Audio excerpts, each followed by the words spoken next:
guys, good morning. So once again, welcome back to my YouTube channel.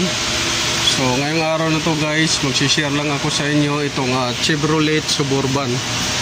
So ang issue nitong Chevrolet Suburban guys ay lahat ng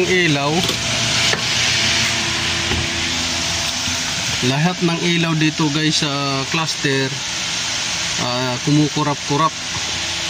Diyan sa cluster lahat ng ilaw kumukurap-kurap, pati dito sa may console, may radio, lahat ng dyan push button kumukurap-kurap.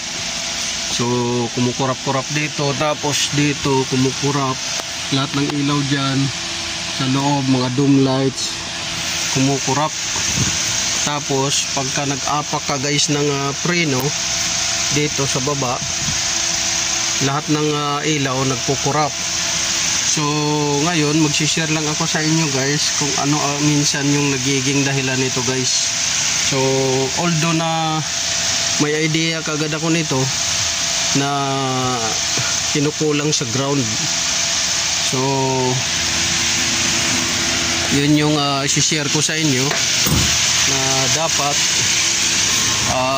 yung ground ng battery or even yung negative ay linisan nyo.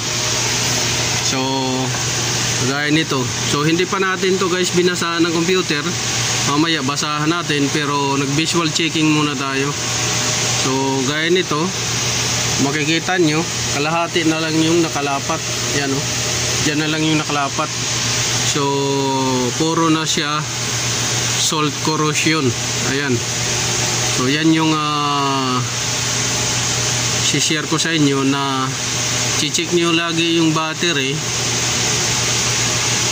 yung terminal nya, baka maya nagkaroon na ng salt corrosion. Yan o, pati yung positive tatanggalin natin yan guys, lilinisin natin para maganda yung contact.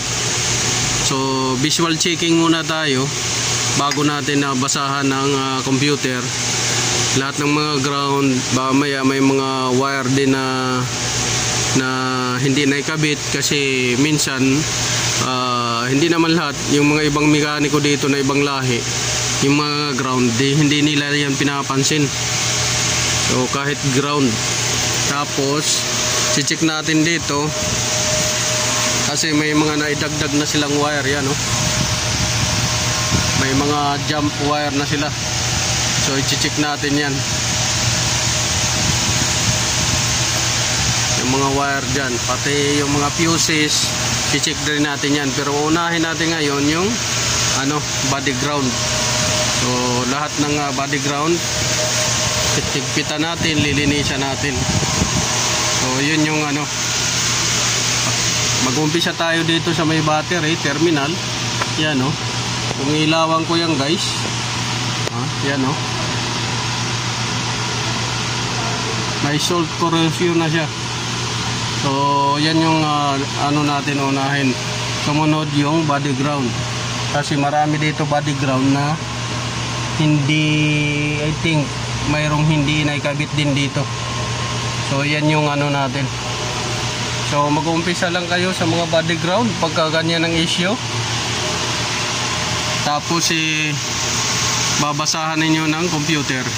So physical, visual muna tayo, yun yung pero dito may nakita na kagad ako yan na hindi yan magkukontak ng maganda. So yan yung natin, visual at saka physical checking.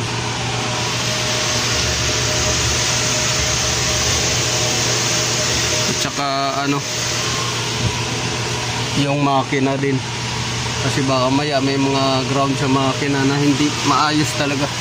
Kasi mekaniko dito guys na ibang lahi, walang pakialam yan sila. Dahil doon may ground pa yan doon alam ko may ground pa yan. Tapos ititest natin guys yung lahat ng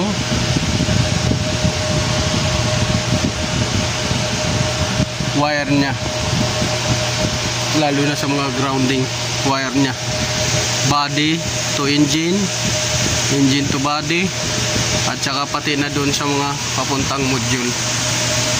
So yun lang guys, pati dito yan oh, yung grounding nito yun siya pagka hindi maganda,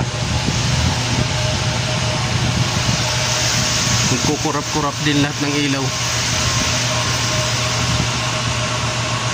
So yun yung anuhin natin, i-check. So yun lang guys, i-update ko kayo nito guys pagka binasa natin at saka mapagana natin.